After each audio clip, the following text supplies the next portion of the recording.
couchwasabi. So for today, we're on the way to have my friend's cat groomed. Kasi hindi siya marunong kung paano paliguan yung kitten niya. Pupuntahan namin siya to help him groom his rescued kitten. So here's my mask for today. I got this from another online seller. Hindi to galing kay Mori Notes. I got it kasi it's cat print. Kaya lang, I'm not sure if this is waterproof. Yung Mori Notes kasi waterproof. Although makapal din naman siya, parang mas konti yung layer nito. But I got it kasi cute yung cat print. So I still use like a mask underneath para mas snug siya. Pero cute lang yan. Cute lang yung print. That's why I got it. I was at my office earlier. I was preparing some orders, some oils, and ano ba yung prepare ko kanina? I think it was oils, and this one is specifically for Brino. Brino is actually the rescued cat na pupuntahan namin ngayon. And I made him a little like bell kasi a couple of days ago tumakas siya.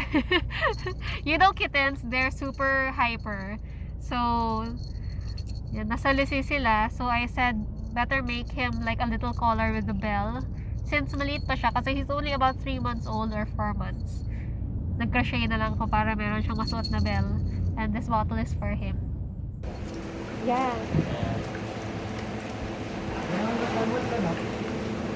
Dapat ang basahin mo na ito. Timing pala siya. Put out here. Tapos dapat kailangan maganda yung mo sa kanya para next time pag malaki na to, madali ng paliguan. Pag ayaw niya maligo, pag malaki na to, lagi kang kakaligo. Mahihirapan paligo. Kasi every time, mahandain na namin yung palanggana, Jirbie. Oo. No, we can't do it.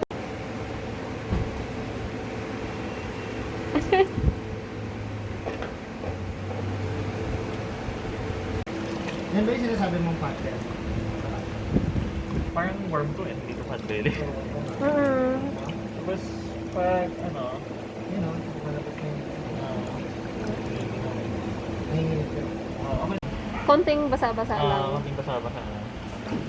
Kasi, basta when you hold, kailangan, if you're going to take him a bath, kailangan gusto niya. If he wants to hold the rim, okay lang. Pag lumaki, Kung saan siya madali. comfy. Yung ibang cats ko yun, yung mga battle marks. Yeah. Stopper na. Yun natin yung lagi ko nakikita. There's always 1 year na lagi kong tinatry. Ayan, okay na. Yan, natanggal na.